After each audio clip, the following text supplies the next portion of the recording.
Welcome to Reality Model Railroading, my continuing series of operations videos on the Burrlington Northern Model Railroad, theoretically set in 1973. This is your host, Burr Stewart, and for this 22nd edition, we're going to do a historical first run of the narrow gauge branch line all the way up to the brand new upper deck that I've just constructed high above the town of Everett on my layout. As you've been watching, this C19 number 342 has just put a caboose on the train, and the next thing we need is to put a locomotive on the front of the train. Today's video is all about narrow gauge, so pay no attention to the standard gauge cars that are in the foreground. The train we've assembled for today's run includes a passenger car for length, a drop bottom gon for width, and a box car for height. This is the first time a train has run the entire distance up to the new deck, so I thought it would be good to test for clearances using this variety of car types. Of course, the first thing we need is a locomotive to drive the train, and we happen to have one right here. A beautiful HOn3 model from Blackstone Models K-27 that's been looking forward to this trip for a number of years since it was manufactured and brought on this layout. It sounds like the injectors are putting water into the boiler and coming up to full pressure for our climb up the grade. One more examination of our train and we're ready to start off.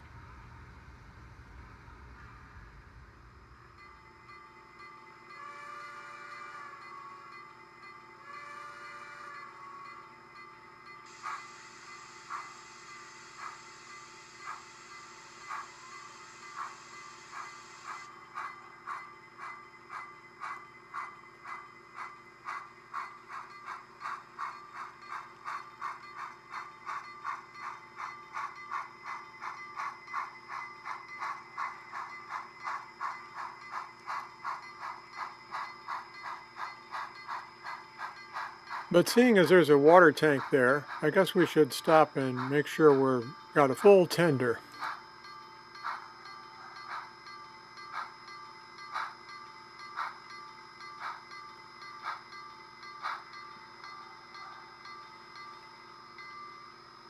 In a perfect world, that spout would lower automatically because I would have installed some animation to this model railroad layout, but as I've said before, this is reality model railroading, and I haven't gotten around to that yet. You can hear the lovely soundtrack sound of the filling up of the water into the tender.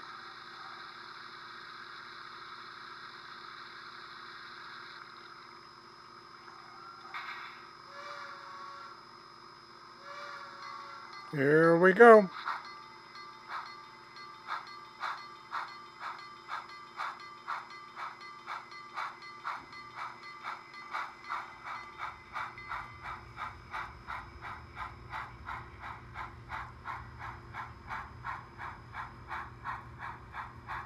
We're entering a one-loop helix here, which will take us up to the first town along the line called Paradise.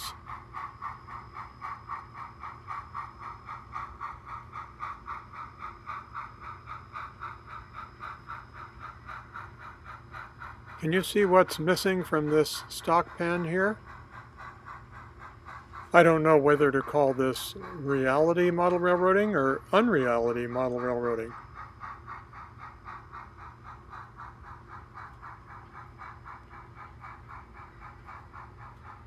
Before we go on any further, let me show you why this train is so important. I've just added an upper deck to this area of the layout for a place for the narrow gauge line to terminate in a reverse loop.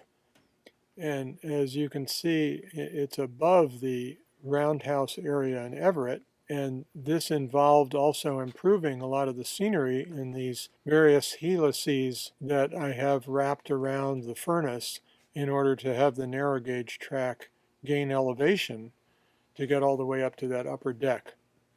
So after a bunch of design ideas and so forth, I finally settled on using 1-inch aluminum channels to support 1-inch gator board, which, as you can see here, is painted and got some ground cover on it and is ready for track at a level just above all the rest of the narrow gauge.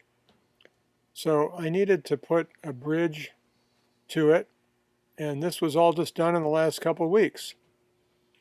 So this is the very first train to go up there, and you're witnessing history.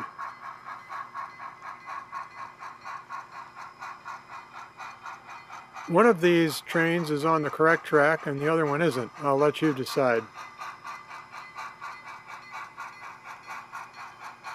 But it's a trick question because there is a continuous loop in the middle of this climb to the top.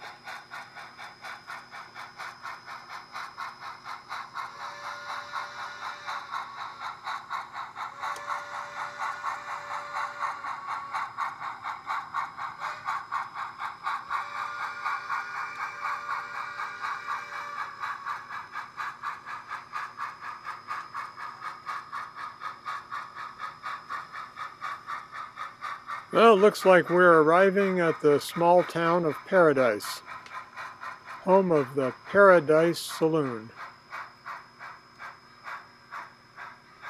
We'll stop here to check for train orders and see if any of the passengers need a bathroom break.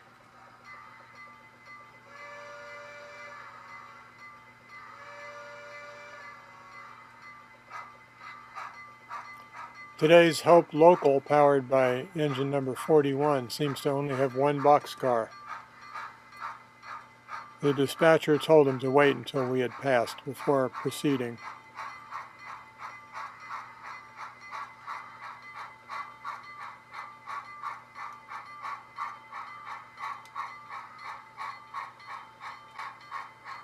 You might recognize those Conoco tank cars from a recent release by San Juan Car Company.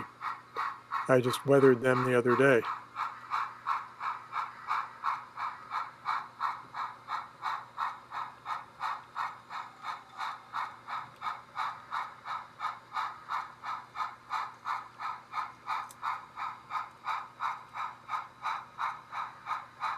This trestle is one of the signature scenes on the narrow gauge empire here.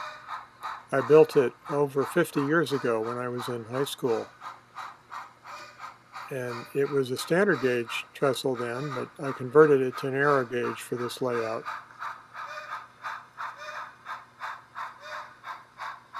Some of you will recognize it as a combination of several Campbell kits.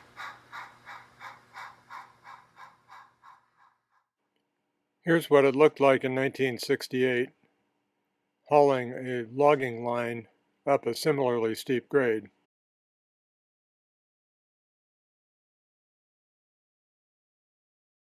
A vertical view of the same thing. There was a Mantua 040 hauling a couple of LaBelle flat cars and a Katy caboose. Well, that was 1968, and now it's 2022, and the trestle is still in service.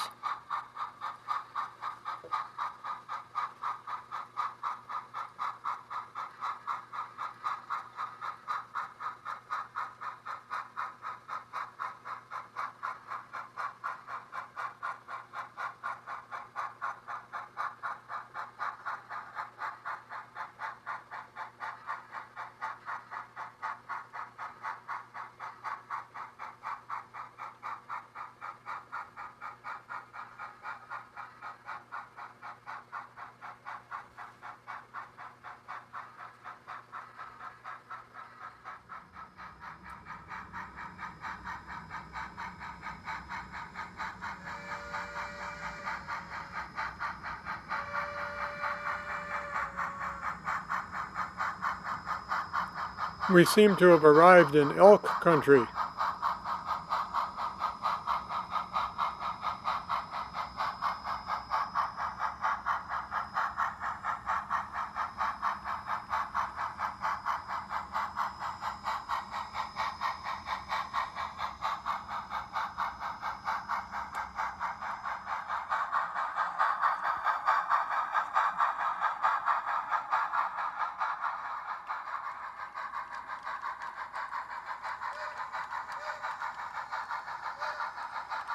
And now moose country.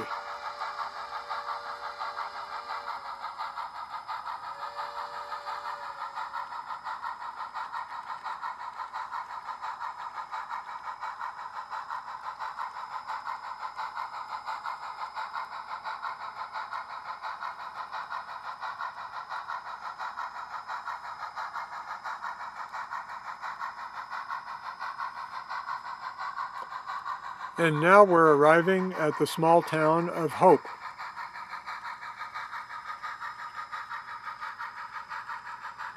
Where we'll make another brief stop.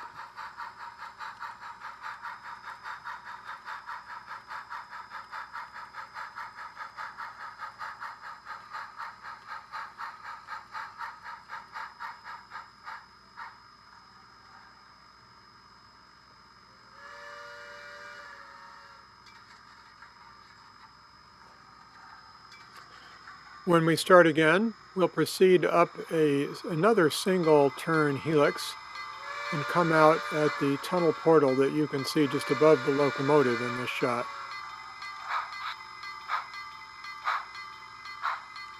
The maximum grade on this whole line is about 3%, but I've tried to keep it below that most of the time, maybe in the 2 and 2.5% range.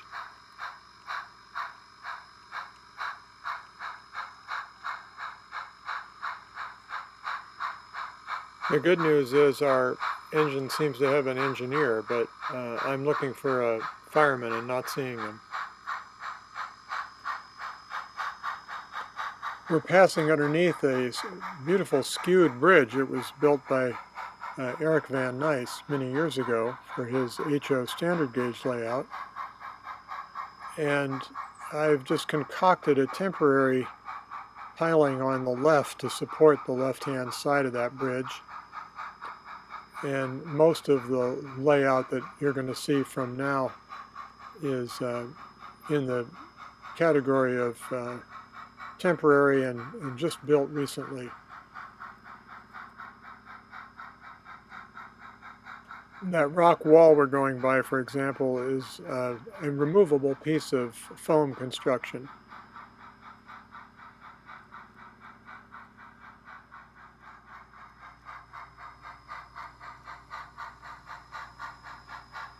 So removable that there's air gaps underneath it. Sorry about that.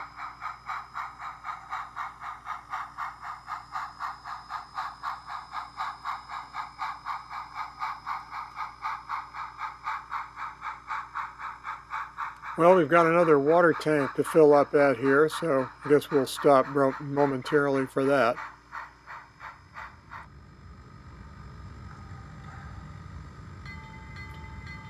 The spur off to the left is the logging operations at Big Timber, Montana, as we make our way towards the Colorado Rockies. This has been a long trip.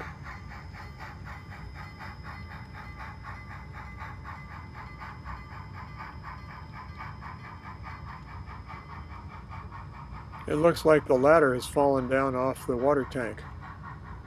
Did I mention this was reality model railroading?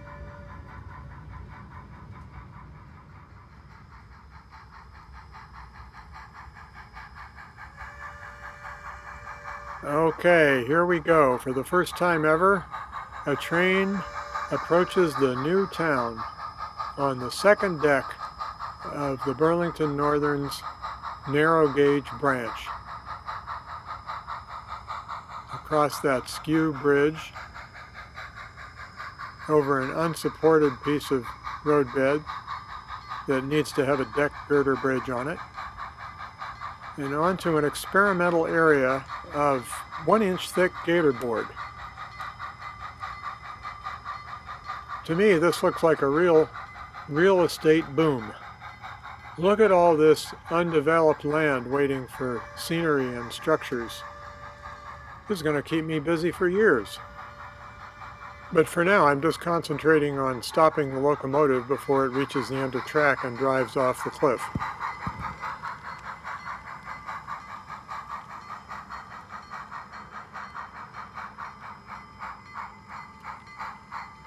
So for now, I hope you've enjoyed this video. Stay tuned for more, and this is Burr Stewart wishing you much fun with trains.